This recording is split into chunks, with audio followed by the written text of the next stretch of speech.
BPSC practice set की series में आज सेट नंबर 4 और उसका पार्ट 1 के तौर पर आप तक पहुंच रहा है। तो चलिए हम लोग आज शुरू करते हैं। सेट 4 का पार्ट 1 के तहत पहला क्वेश्चन है, चट्टानों को काटकर महाबलीपुरम का मंदिर किसके द्वारा बनाया गया था। तो ध्यान रखेंगे, महाबलीपुरम मंदिर पल्लव शासक द्वारा बनाया गया था, यानी पल्लवों काल में बनाया गया था। और पल्लव शासक नरसिंह वर्मन का एक उपाधि है मामल। इसी मामल को आप महाबलीपुरम से जोड़ सकते हैं या उसी के नाम से मामलपुरम का भी स्थापना किया गया था। और पल्लव शासकों द्वारा ने महाबलीपुरम मंदिर का निर्माण किया था। और एक बात और ध्यान रखेंगे, इन लोगों द्वारा यानी पल्लव शासकों द्वारा एकाश्म रथ मंदिर का भी निर्माण किया था। एकाश्म रथ मंदिर का मतलब होता है कि एक पत्थर को काट कर रथ बनाना, ठीक है। एक ही पत्थर को काट, पत्थर जोड़ना नहीं है, एक ही पत्थर को काट कर रथ का निर्माण किया था, यानी इसे एकाश्म रथ मंदिर या एकाश्म मंदिर का नाम से भी जाना जाता है, ठीक है। तो नेक्स्ट क्वेश्चन है, निम्न में से किस काल में स्त्रियों की पुरुषों से बराबरी की थी। तो ध्यान रखेंगे, इसका सही आंसर वैदिक काल होगा। वैदिक काल में कुछ चीज़ों को छोड़ दिया जाए तो स्त्री और पुरुष की जो कहा जाए कि बराबरी के तौर पर रखा जा सकता है या देखा जा सकता है। खासकर आप कह सकते हैं कि जो पढ़ाई सेक्टर में है उसमें थोड़ा स्त्री लोग पीछे रह गई थी। लेकिन अगर मैंने शुरू में कहा कि अगर कुछ चीज़ों को छोड़ दिया जाए तो स्त्री पुरुष बराबरी तौर व्यवहार होता था। और वैदिक काल की जहाँ तक बात है, ये आपको 1500 ईसा पूर्व से 600 ईसा पूर्व तक की वैदिक काल को हम रखते हैं या इतिहासकार द्वारा रखा है। नेक्स्ट क्वेश्चन है, वैसे वैदिक काल को 2 भागों में बांटते हैं, एक ऋग्वैदिक काल, दूसरा उत्तर वैदिक काल। नेक्स्ट क्वेश्चन है कि बिहार के किस जिले में भीम बांध वन्य जीव अभ्यारण्य स्थित है। याद रखेंगे, ये मुंगेर जिला में स्थित है। नेक्स्ट क्वेश्चन है, आयुर्वेद अर्थात जीवन का विज्ञान का उल्लेख सर्वप्रथम मिलता है। तो ध्यान रखेंगे, आयुर्वेद ये ऋग्वेद का एक उपवेद भी कह सकते हैं, लेकिन इसकी जो सही आंसर होगा वो है अथर्ववेद, ठीक है। ध्यान रखेंगे, इसका अथर्ववेद होगा। इतना तो आप जरूर ध्यान रखेंगे कि आयुर्वेद जो है वो ऋग्वेद का उपवेद है, लेकिन अथर्ववेद में भी जादू टोना औषधि तंत्र मंत्र का जिक्र होता है, इसलिए इसका आंसर अथर्ववेद होगा यहाँ पर। नेक्स्ट क्वेश्चन है, निम्नलिखित में से कौन भारतीय दर्शन की आरंभिक विचारधारा है। भारतीय दर्शन की आरंभिक विचारधारा सांख्य। ध्यान रखेंगे, सांख्य है। और अगर आप सांख्य के बारे में कुछ जान लीजिए कि सांख्य का जो दर्शन प्रणेता कौन है, तो इस दर्शन का जो लिखने वाले हैं वो कपिल हैं। ध्यान रखेंगे, कपिल हैं। इसके बाद कर्म मीमांसा दिया हुआ है, इसको जैमिनी ने लिखा था, ठीक है, जैमिनी। इसके बाद योग सभी को पता है, पतंजलि नाम से प्रसिद्ध है। और एक वैशेषिक है जिसको आप कह सकते हैं कनाद ने लिखा था, ठीक है, कनाद ने लिखा था, ठीक है। इस प्रकार है चारों के बारे में। नेक्स्ट क्वेश्चन है, अर्थशास्त्र के संबंध में निम्नलिखित कथनों में से कौन सही नहीं है। तो ध्यान देंगे, अर्थशास्त्र के जो कथन है उसमें कौन सही नहीं है, तो बी सही नहीं है। देखिए, अर्थशास्त्र तो है, कौटिल्य ने लिखा, इसे विष्णुगुप्त ने लिखा या चाणक्य, ठीक है, तीनों एक ही व्यक्ति के नाम है, चाणक्य, कौटिल्य या विष्णुगुप्त। इसने अर्थशास्त्र लिखा था। ये समय है मौर्य वंश के समय का, ठीक है। तो अर्थशास्त्र में किसी प्रकार की आर्थिक जीवन की चर्चा नहीं मिलता है। ये अर्थशास्त्र जो पुस्तक है ये राजनीतिक विज्ञान से या राजनीतिक शास्त्र से संबंध रखता है, ठीक है। इसमें जो विषय है राजा, राज्य, राजनीतिक व्यवस्था, इन सब के बारे में दिया हुआ है, ठीक है। यानी यहाँ पर बी ऑप्शन सही नहीं है, क्योंकि यहाँ पर आर्थिक जीवन दिया हुआ है, ठीक है। नेक्स्ट क्वेश्चन चलते हैं, निम्नलिखित में से किसकी तुलना मैकियावेली के प्रिंस से की जा सकती है। तो ध्यान रखेंगे, कौटिल्य की अर्थशास्त्र जिसके बारे में अभी मैं बोल रहा था, इसी को मैकियावेली के प्रिंस के नाम से भी जाना जाता है, ठीक है। राज्य के खर्च पर हज यात्रा की व्यवस्था करने वाला पहला भारतीय शासक था ये था फिरोज शाह तुगलक। ठीक है, इसे आप याद रखेंगे, फिरोज शाह तुगलक, क्योंकि फिरोज शाह तुगलक ने राज्यों खर्च से हज भेजने की व्यवस्था किया गया था। ठीक है, और अकबर नाम मारेंगे, कभी भी गलती ना कीजिएगा। ठीक है, इसके बाद 9 नंबर क्वेश्चन है, सर्व शिक्षा अभियान के अंतर्गत निम्नलिखित में से किस आयु वर्ग के बच्चों को सम्मिलित किया गया है। तो सर्व शिक्षा अभियान दोस्तों इतना याद रखेंगे, पहले जान लीजिए सर्व शिक्षा अभियान के बारे में। सर्व शिक्षा अभियान जो शुरू हुआ था वो 2001 से 2002 के बीच में अटल बिहारी वाजपेयी की सरकार हुआ करता था। इस समय ये योजना शुरू हुई थी और आगे चल पे से विस्तार होते चला गया और इसका आयु वर्ग जो है वो 6 से 14 वर्ष है। तो यहाँ पर कोई भी 6 से 14 वर्ष नहीं है, इसका आंसर ई होगा।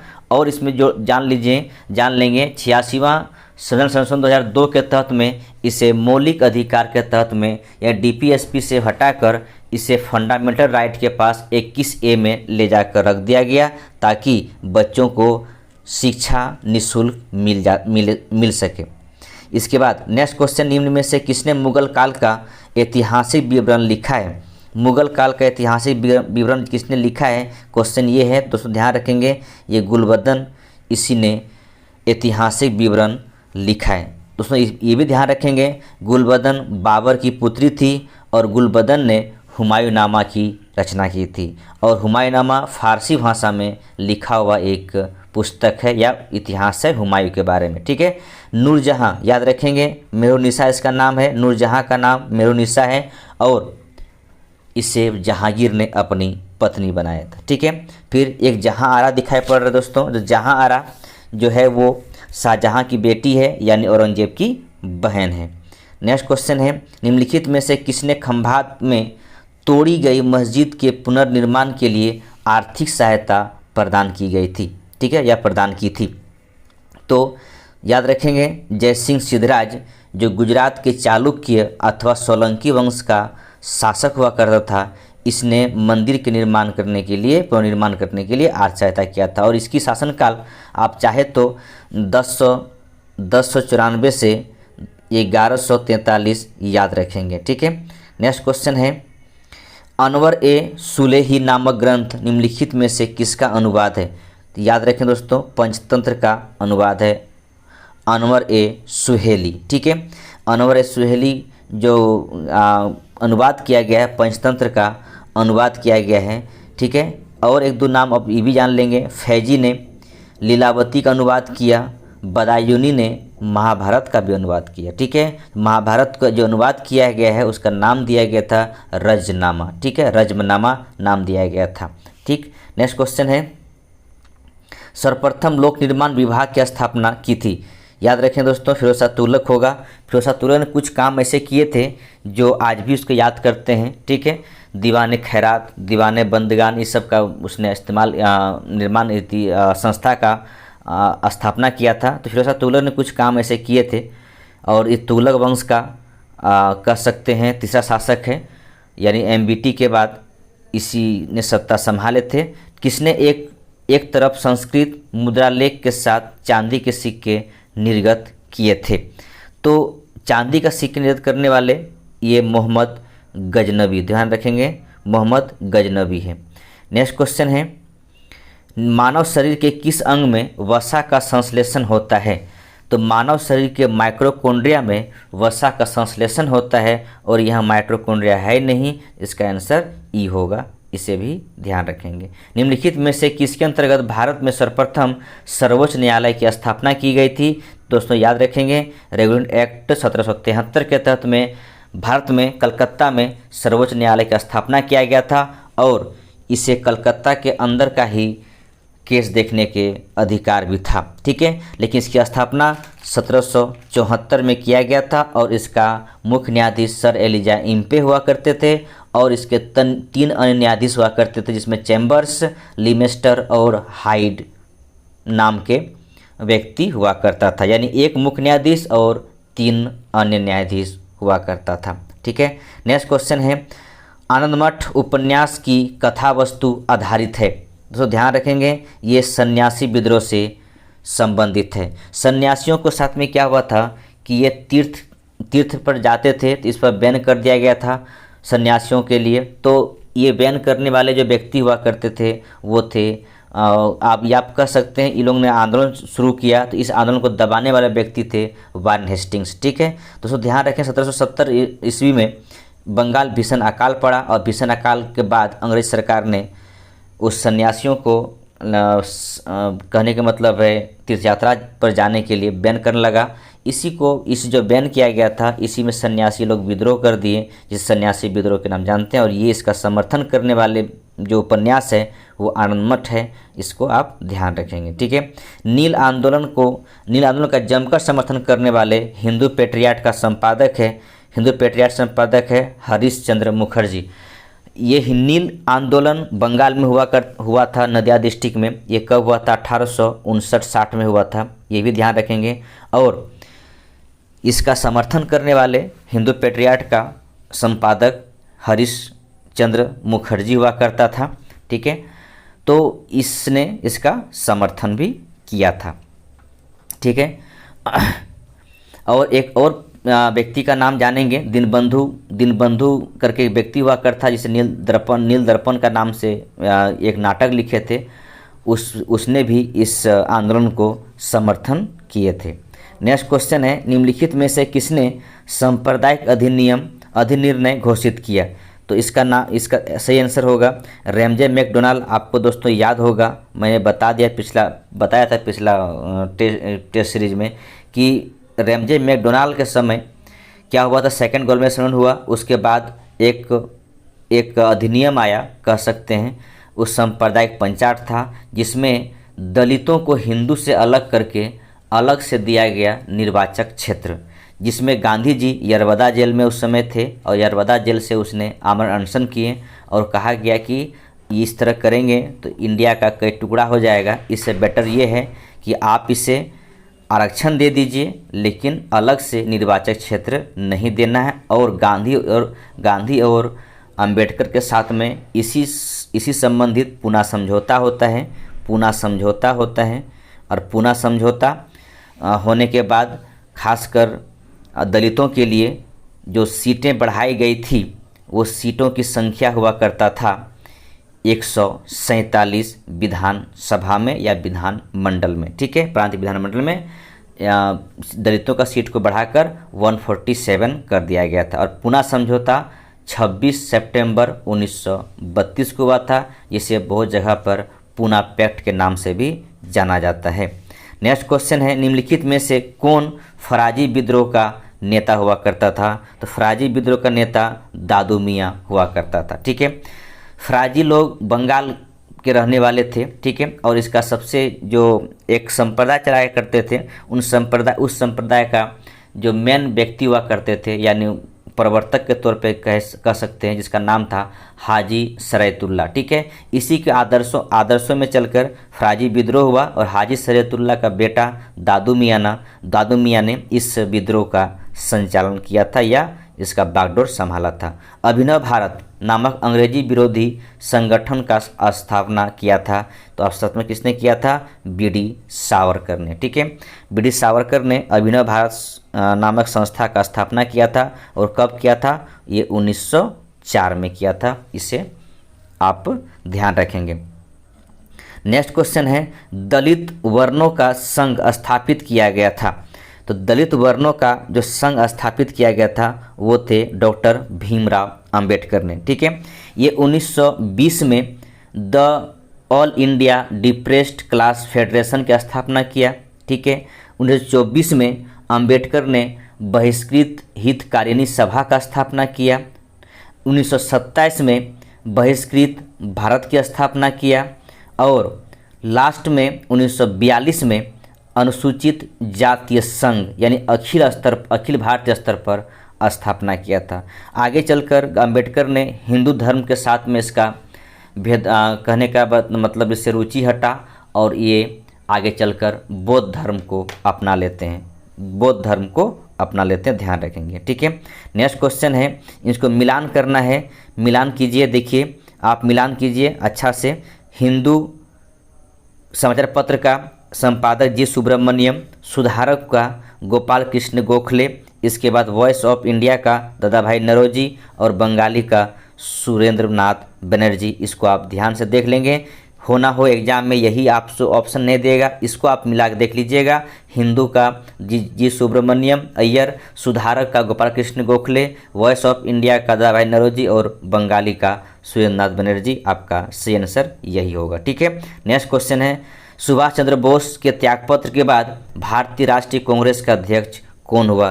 तो ये हुआ राजेंद्र प्रसाद। हुआ यूँ था, त्रिपुरी संकट याद रखेंगे। ठीक है, त्रिपुरी संकट जो हुआ था उसमें प्रॉब्लम इस बात का था कि 1939 में एक बार तो हरिपुरा में सुभाष चंद्र बोस जी अपना अध्यक्षता किए, लेकिन वो कब हुआ था? 1938 में हुआ था कांग्रेस अधिवेशन, लेकिन अगले साल अधिवेशन त्रिपुरी होने वाला था या हुआ भी, तो उस अधिवेशन में भी सुभाष चंद्र बोस ने अपने अध्यक्षता का पर्चा भरा और इधर गांधी की तरफ से जो प्रतिनिधि थे वो था पट्टाभी सीतारामैया। दोनों ने मिलकर अध्यक्षता के लिए, अध्यक्ष पद के लिए ये आपका ये हुआ कि चुनाव हुआ, वोटिंग हुआ, जिसमें सुभाष चंद्र बोस जीत गए और पट्टाभी सीतारामैया हार गए। जब पट्टाभी सीतारामैया हार गए तो वो किसने खड़ा किया था उसे? गांधी जी ने। गांधी जी ने कहा कि पट्टाभी सीतारामैया हारते हैं, इसका मतलब है कि मेरा हार है। ठीक है, और गांधी जी ने इसका मतलब कहने का मतलब है तो रूठ गए। गांधी जी को मनाने के लिए बहुत को लगे, गांधी जी ने नहीं माने।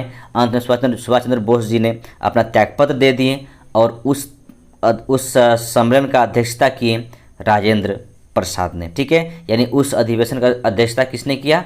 राजेंद्र प्रसाद ने। इस प्रकार ना पट्टाभी सीतारामैया ना बोस जी दोनों अध्यक्षता नहीं किए, अध्यक्षता किए थे राजेंद्र प्रसाद ने, याद रखेंगे। ठीक है, नेक्स्ट क्वेश्चन है अगस्त घोषणा। ठीक है, अगस्त घोषणा याद रखिएगा। अगस्त घोषणा किसने किया था? तो मॉन्टेग्यू ने घोषणा किया था अगस्त घोषणा। ठीक है, ध्यान रखेंगे, अगस्त घोषणा किए थे मॉन्टेग्यू ने। अगस्त प्रस्ताव है लिनलिथगो ने। ठीक है, इसके बाद अगस्त संकल्प महात्मा गांधी और प्रत्यक्ष कार्रवाई दिवस मोहम्मद अली जिन्ना। ठीक है, इस तरह आप देखेंगे, इसको मिलान कर लीजिए। अगस्त घोषणा मॉन्टेग्यू चेम्सफोर्ड यानी मॉन्टेग्यू ने 20 अगस्त 1917 को किया था। ठीक है, अगस्त प्रस्ताव लॉन लिथगो में ये कब किए थे? 8 अगस्त 1940 को। इसके बाद अगस्त संकल्प गांधी जी का है और प्रत्यक्ष कार्रवाई दिवस ये है मोहम्मद अली जिन्ना का। अब प्रत्यक्ष कार्रवाई दिवस 16 अगस्त 1946 को किया था। इसके बाद पूरे देश में सांप्रदायिक दंगा शुरू हो गया था। ठीक है, इसको आप लोग देख लेंगे।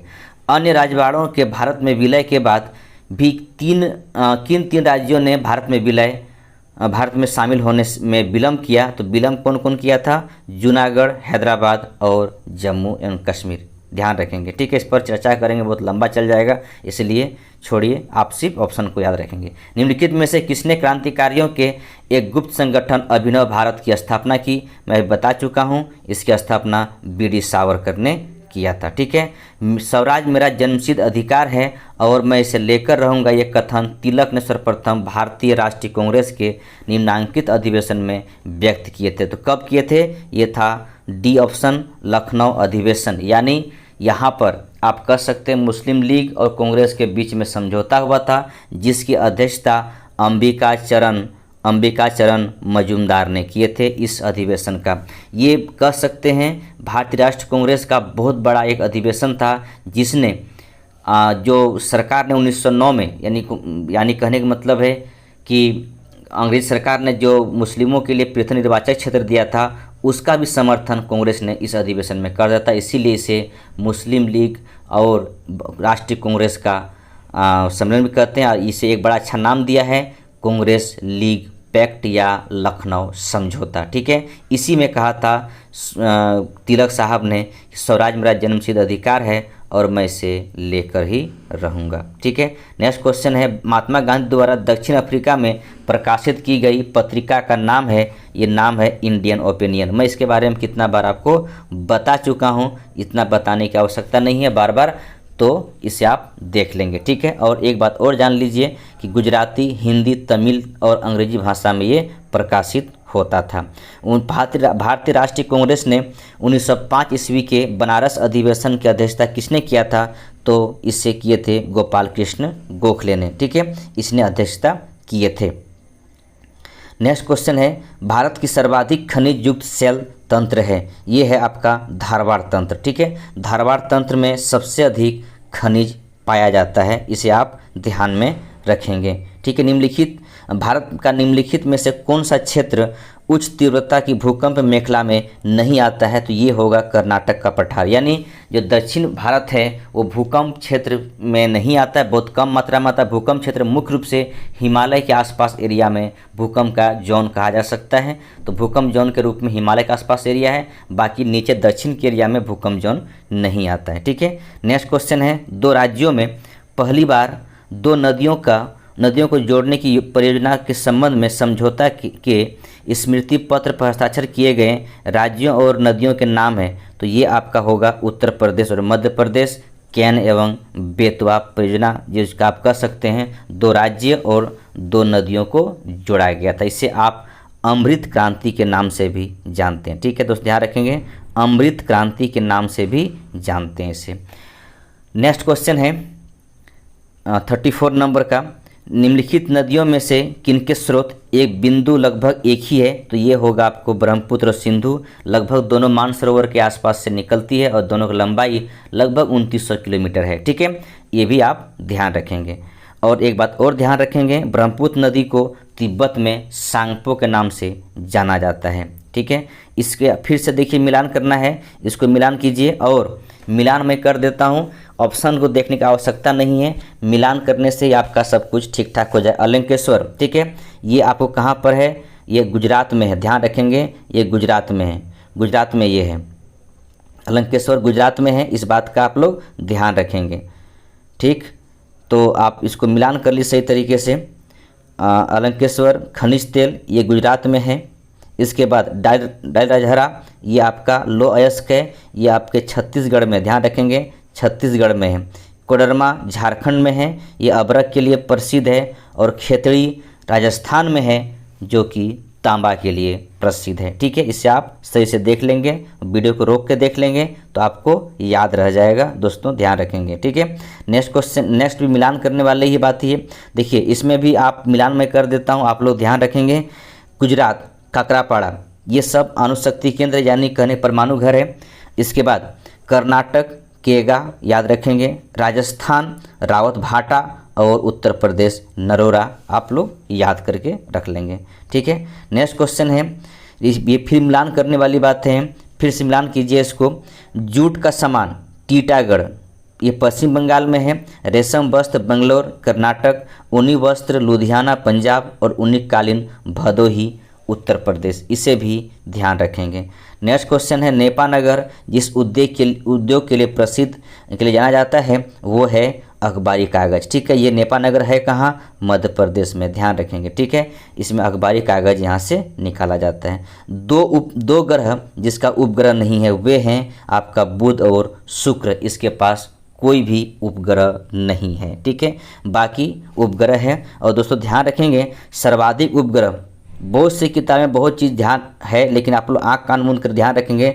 सर्वाधिक उपग्रह किसके पास है, बृहस्पति के पास, और उससे थोड़ा सा कम उपग्रह शनि के पास है। ठीक है, तो ध्यान रखेंगे। बाकी बहुत सी किताब में शनि दिया रहता है, उनको भूल जाइएगा। सर्वाधिक उपग्रह जब भी बात आएगी तो बृहस्पति को टिक करना है, टिक करके आ जाइएगा, आपका क्वेश्चन सही हो जाएगा। ठीक है, निम्नलिखित में से कौन सा देश का ऐसा पहला केंद्रीय विश्वविद्यालय जिसका नाम किसी नदी के नाम से रखा गया है। ठीक है, तो किसी नदी के नाम से रखा गया, इसका आंसर आपका ई होगा। ठीक है, क्योंकि इसे जो रखा गया है नदी के नाम से वो है सिंधु केंद्रीय विश्वविद्यालय। ठीक है, और ये कहाँ पर है, लद्दाख में है, इसे भी ध्यान रखेंगे, लद्दाख में है, तो इसीलिए यहाँ पर कोई आंसर नहीं है, इसलिए इसका आंसर ई होगा। ठीक है, ई होगा। बरमुडा त्रिभुज अवस्थित है, बरमुडा त्रिभुज ये कहाँ अवस्थित है, पश्चिमी उत्तरी अटलांटिक महासागर में स्थित है, इसे दिमाग में घुसा के रखेंगे।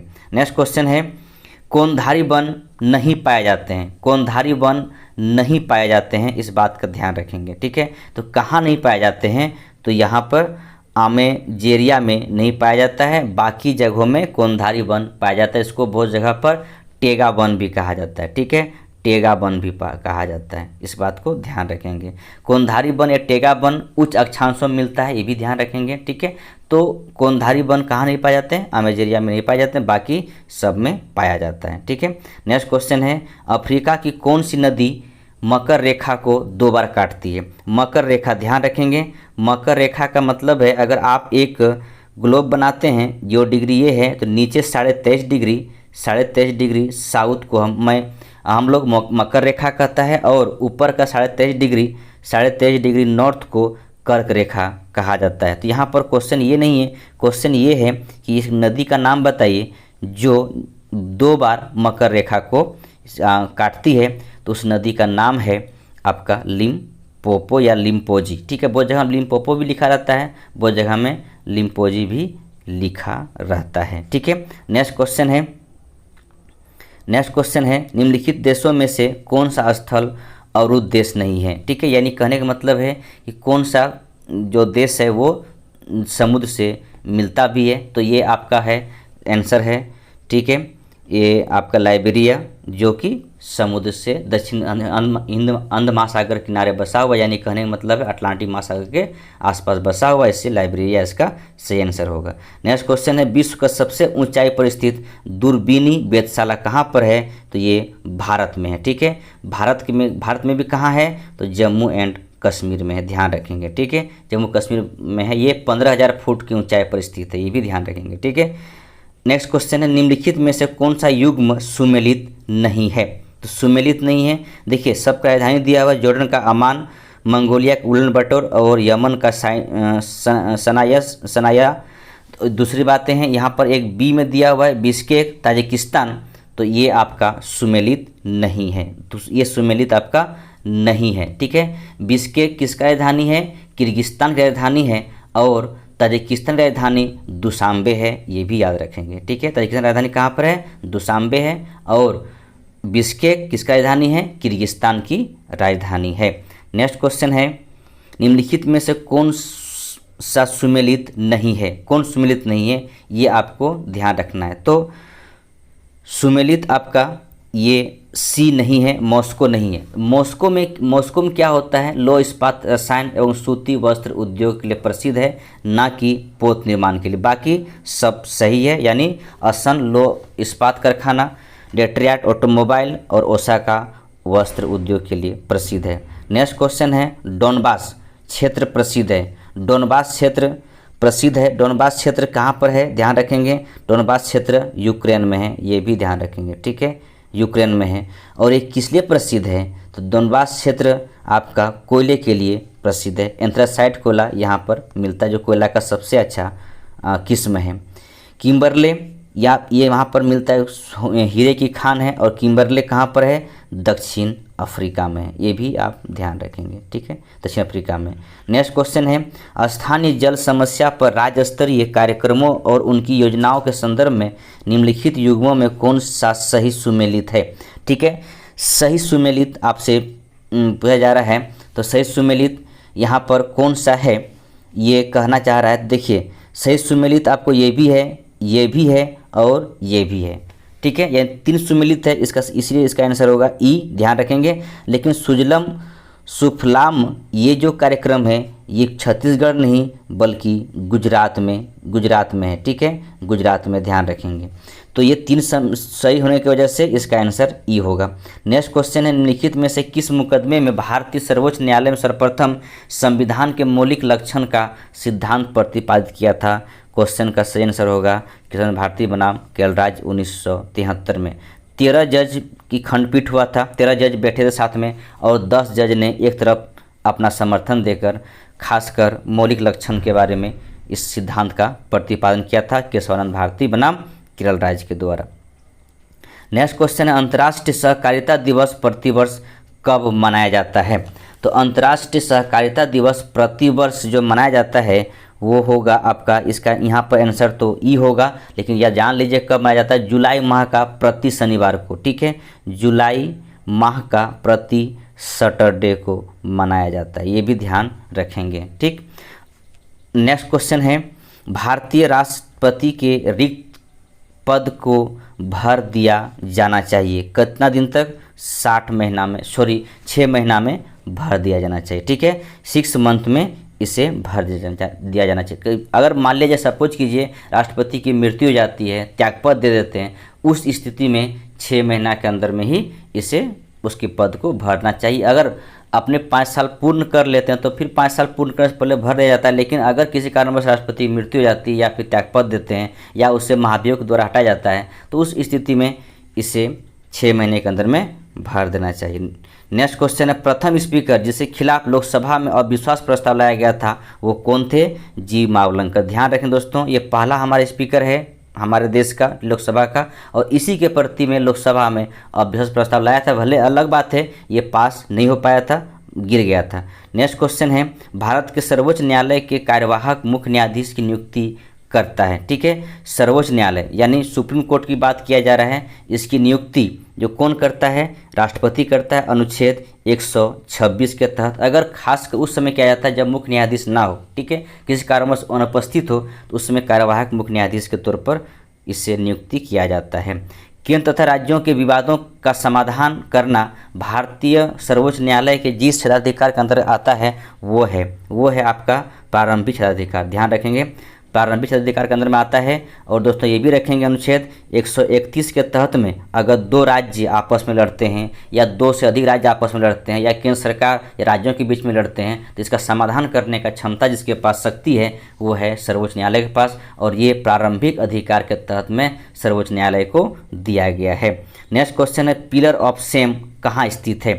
पिलर ऑफ सेम कहाँ स्थित है? दोस्तों ध्यान रखेंगे, इस क्वेश्चन का सही आंसर होगा यहाँ पर, इस जगह पर ई होगा, क्योंकि पिलर ऑफ सेम कहाँ पर है? हांगकांग में। ठीक है, हांगकांग में है, इसे ध्यान रखेंगे।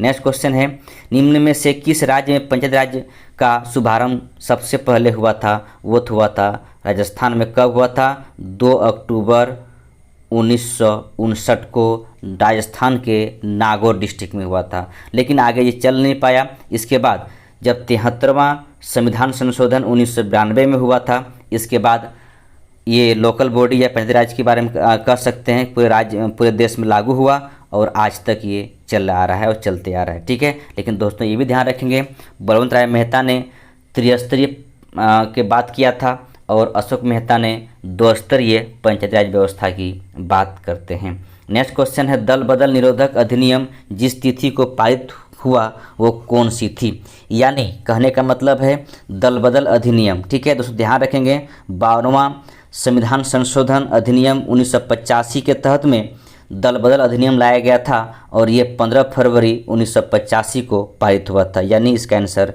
बी होगा। इसे ध्यान रखेंगे, ये भी ध्यान रखेंगे, 52वां संविधान संशोधन। ठीक है, संशोधन 1985 में लाया गया था। इसके बाद नवयुवकों द्वारा 18 वर्ष की आयु में मताधिकार की पहली बार प्रयोग किया गया आम चुनाव में। ठीक है, कब किया गया था? नवयुवकों 21 वर्ष से घटाकर 18 वर्ष कर दिया गया था। तो कब पहली बार उपयोग किया गया था? वो 1989 में। दोस्तों ध्यान रखेंगे, 61वां संविधान संशोधन। ठीक है, 61वां संविधान संशोधन 1989 के तहत में वोट देने का एज को घटाकर 21 वर्ष से घटाकर 18 वर्ष कर दिया गया था। ये भी ध्यान रखेंगे। नेक्स्ट क्वेश्चन है, भारत के नियंत्रक एवं महालेखा परीक्षक की नियुक्ति की जाती है, राष्ट्रपति द्वारा की जाती है, ये भी ध्यान रखेंगे। लेकिन आर्टिकल याद रखेंगे, 148 से 151 के बीच में नियंत्रक महालेखा परीक्षक के बारे में है। ये हमारे देश का कह सकते हैं लोक निधि का रखवाला है, लोक निधि का रखवाला, या जितना जनता का पैसा है ये रखवाले के तौर पर काम करते हैं। राष्ट्रीय जल विकास एजेंसी की स्थापना की गई थी, राष्ट्रीय जल विकास एजेंसी की स्थापना की गई थी। ये कब की गई थी? दोस्तों ध्यान रखेंगे, ये की गई थी 1982 को। ध्यान रखेंगे, 1982 को किया गया था। कौन किए थे? श्रीमती इंदिरा गांधी द्वारा किया गया था। नेक्स्ट क्वेश्चन है, भारत में योजना के आरंभ में किसी भी पंचायत योजना के अनाच्छादित कुल वर्षों की संख्या है। ठीक है, ये आप गिनेंगे, जितने पंचायत योजना अभी तक आएगा वो सब का सब गिनेंगे तो ये 6 होगा इसकी संख्या, ये भी ध्यान रखेंगे। ठीक है, फसलों में निम्नलिखित में से किस पोषक तत्वों की निगरानी साइल प्लांट एनालिसिस डेवलपमेंट वैल्यू द्वारा की जाती है? तो ये की जाती है आपका बी यानी नाइट्रोजन के द्वारा पोषक तत्वों के द्वारा की जाती है। ठीक है, ध्यान रखेंगे। नेक्स्ट क्वेश्चन है इंडिया ब्रांड इक्विटी फंड की स्थापना किस वर्ष हुई? तो ये किस वर्ष हुई थी? तो ध्यान रखेंगे 1996 में हुई थी। ठीक है, इंडिया ब्रांड इक्विटी फंड की स्थापना 1996 में हुई थी और ये मुख्य रूप से भारतीय निर्यात को बढ़ावा देने के लिए लाया गया था। ठीक है, नेक्स्ट क्वेश्चन है आसन वन्यजीव अभ्यारण्य किस राज्य में स्थित है? आसन, ठीक है, आसन वन्यजीव अभ्यारण्य ये किस राज्य में स्थित है? तो ये है आपका उत्तराखंड में। ठीक है, उत्तराखंड में स्थित है, ध्यान रखेंगे। नेक्स्ट क्वेश्चन है बिहार के किस जिले में केसरिया बौद्ध स्तूप है? तो बिहार के पूर्वी चंपारण में केसरिया बौद्ध स्तूप है। नेक्स्ट क्वेश्चन है 68 का भारत में बागवानी कृषि के अंतर्गत उगाई जाने वाली मुख्य फसलें हैं। बागवानी कृषि, ठीक है, बागवानी कृषि मुख्य रूप से रबड़, कोको, कहवा, नारियल, चाय को रखा जाता है। तो इसका सही आंसर आपका होगा ए, रबड़, चाय, नारियल, कहवा, इन सबको एक साथ रखा जाता है। ठीक है, तो ये सब बागवानी कृषि है, बागवानी कृषि के तहत में इसे रखा जाता है। हरित क्रांति में अधिक उपज देने वाले उन्नत बीजों का प्रयोग हुआ जिसके लिए आवश्यक है, जिसके लिए क्या आवश्यक था? तो जिसके लिए आवश्यक है अधिक उर्वरक तथा अधिक पानी। ठीक है, और यही वजह से आज पंजाब की ज़मीन बंजर होने चला है। ठीक है, इसी के चक्कर में निम्नलिखित इस्पात संयंत्रों में कौन हिंदुस्तान स्टील लिमिटेड के प्रबंधन में नहीं है? तो ये आपको ध्यान रखेंगे, ये जमशेदपुर जो टाटा के प्रबंधन में है, टाटा का एक निजी क्षेत्र के तहत में लाया गया था और ये कब आया था? 1907 में। ये भी आप ध्यान रखेंगे, तो इसका सही आंसर होगा सी। लेकिन इसके बावजूद भी कुछ चीज़ों को आप जान लीजिए तो बेटर होगा। देखिए भिलाई कहाँ पर है? छत्तीसगढ़ में है, ध्यान देंगे। ठीक है, छत्तीसगढ़ में है भिलाई। और ये सोवियत संघ, ठीक है, सोवियत संघ की सहयोग से बनाया गया था इस कंपनी को। इसके बाद दुर्गापुर जो कि बंगाल में है, इसे ब्रिटेन के सहयोग से बनाया गया था। इसके बाद राउरकेला जो उड़ीसा में है, इसे जर्मनी के सहयोग से बनाया गया था। और तीनों कंपनियां हिंदुस्तान स्टील लिमिटेड के प्रबंधन पर काम करता है, लेकिन जमशेदपुर निजी क्षेत्र की कंपनी है जो कि टाटा द्वारा इसे संचालित करते हैं। ठीक है, निम्नलिखित युगों में कौन सही सुमेलित नहीं है? तो दोस्तों ध्यान रखेंगे एमजी नरेगा सुमेलित नहीं, क्योंकि याद रखेंगे 2005 का अधिनियम आया था और कार्य करना शुरू किया था 2006 से। ठीक है, 2006 से कार्य करना ये शुरू कर दिया था, 2 फरवरी 2006 से। नेक्स्ट क्वेश्चन है राष्ट्रीय ग्रामीण पेयजल कार्यक्रम का हिस्सा है। राष्ट्रीय ग्रामीण पेयजल कार्यक्रम हिस्सा है भारत निर्माण का। ठीक है, इस बात को ध्यान रखेंगे। नेक्स्ट क्वेश्चन है कृष्ण छिद्र सिद्धांत को प्रतिपादित किया था, यानी ये आप कह सकते हैं ब्लैक होल की बात किया जा रहा है। तो ब्लैक होल का जो सिद्धांत का प्रतिपादन किया था वो थे एस चंद्रशेखर। ठीक है, एस चंद्रशेखर, इसे भी ध्यान रखेंगे। और इसे 1983 में इसे भौतिकी क्षेत्र में नोबेल पुरस्कार दिया गया था। लेकिन और भी इस बात पर ध्यान रखेंगे, जैसे सीवी रमन है, ये सीवी रमन को भी रमन प्रभाव के लिए 1930 में नोबेल पुरस्कार दिया गया है। और एक और नाम यहाँ पर है हरगोविंद खुराना, इसे भी नोबेल पुरस्कार दिया गया है 1968 में, यानी 68 में। किस लिए दिया गया था? एक सिंथेटिक कहने का मतलब है कि जीव संश्लेषण के लिए इसे दिया गया था, बायोलॉजी क्षेत्र में था, दिया गया था। नेक्स्ट क्वेश्चन है निम्नलिखित में से कौन अंतरिक्ष में नहीं पाया जाता है? देखिए अंतरिक्ष में ब्रिस्टल स्टार नहीं पाया जाता, क्योंकि ब्रिस्टल स्टार क्या है? एक मछली है। बाकी पल्सर, ब्लैक होल, क्वासर, ये सब अंतरिक्ष में पाया जाता है। और आज का लास्ट क्वेश्चन है कार्य का मात्रक है। कार्य का मात्रक होता है जूल, इससे आप लोग ध्यान रखेंगे। दोस्तों आज 75 क्वेश्चन, और फिर मैं कल आपका रेस्ट क्वेश्चन जो बचता है मैथ को छोड़कर वो मैं करवा दूंगा। तो आप लोग चैनल पर बने रहेंगे। और दोस्तों इतना सा आप ध्यान रखेंगे, जो नए हैं सब्सक्राइब कर लेंगे, और जो सब्सक्राइब कर चुके हैं एक लाइक कीजिएगा। थैंक यू, धन्यवाद, जय हिंद।